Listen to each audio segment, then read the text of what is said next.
Militant de la première heure, d'abord du PAI, ensuite du PIT, Abdoul Nassi Kane, entre lui, Ahmad Dansokho et le Parti africain de l'indépendance, c'est une histoire qui a démarré à Saint-Louis. J'ai une relation particulière avec Ahmad Dansokho, avec lequel j'ai cheminé pratiquement toute ma vie. On s'est rencontrés la première fois au lycée Faidherbe de Saint-Louis. On s'est inscrit le même jour. Et le même jour, on a pris la carte du PAI. Cet octogénaire, grand dépositaire des secrets du PAI, un parti qui a été créé le 15 septembre 1957 à Thiès. Le PAI a été fondé par l'UDS. L'UDS était une section du RDA, du Rassemblement démocratique africain. C'est-à-dire qu'en fin de compte, le PAI est l'héritier du Rassemblement démocratique africain du RDA. Donc ça s'est passé à Thiès. Et le 15 septembre, il y a eu des militants, d'anciens militants de l'UDS, qui était la section du RDA, qui sont réunis, qui ont fondé le PAI. L'ensemble de l'Afrique noire, sous domination française, il y avait des sections du PAI. C'était une structure fédérale. C'est une rupture totale.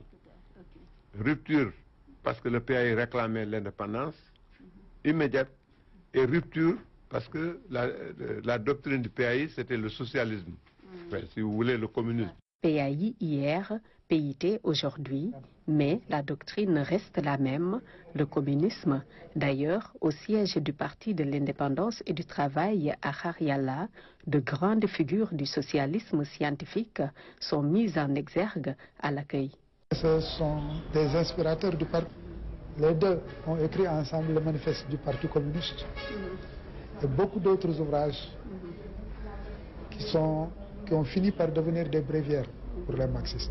Engels, dans une édition du manifeste du Parti communiste, disait de Marx qu'il était un génie et tout au plus de talent.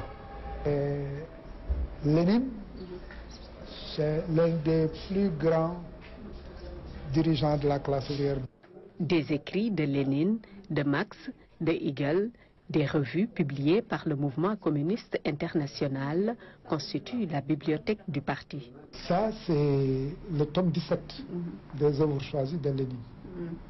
Précisément, ses écrits entre 1910 et 1912. Ça, c'est la vie internationale. Ça aussi, c'était une revue. C'est la vie internationale, le numéro 11, de 1988. D'accord. Ça aussi, c'était une publication du mouvement révolutionnaire. Du mouvement révolutionnaire. Ça, c'était le bulletin d'information. Ça aussi, c'était une publication, un message de Gorbatchev. Ça, c'est parmi les derniers. Ah, oui. C'est un livre de Roger Foligo, mais qui, comme le livre intitulé Quand Che Guevara, Ben Barka, Cabral, Castro et Ho Chi Minh préparaient la révolution mondiale. La tricontinentale, c'était l'organe du mouvement révolutionnaire dans le tiers-monde. Et c'est là où les Tché intervenaient le plus souvent. Ahmad nous représentait par exemple au niveau du comité de rédaction de la nouvelle revue internationale.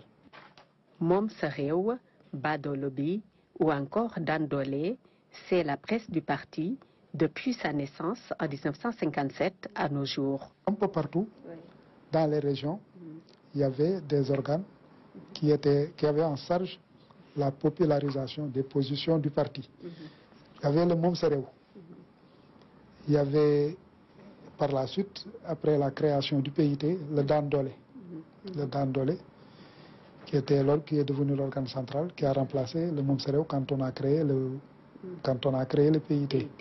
Mais avant la création du PIT, le Dandolé existait. Là, vous avez le PAI Info. Le PAI Info aussi, c'était un organe du PAI à sa naissance, le PAI Info. Le PAI continue dans la clandestinité. C'est en 1976 quand Senghor a reconnu le PAI de marche. Le Parti africain de l'indépendance, PAI fédéral, deviendra PAI Sénégal en 1959 à l'issue du congrès de territorialisation. Le 1er août 1960 marque la dissolution du parti. Le PAI est devenu depuis 1981 Parti de l'indépendance et du travail, le PIT dont le fondateur est Amath Dansokho, et il a occupé le poste de secrétaire général jusqu'en 2010 avant d'être remplacé par Maguette Thiam.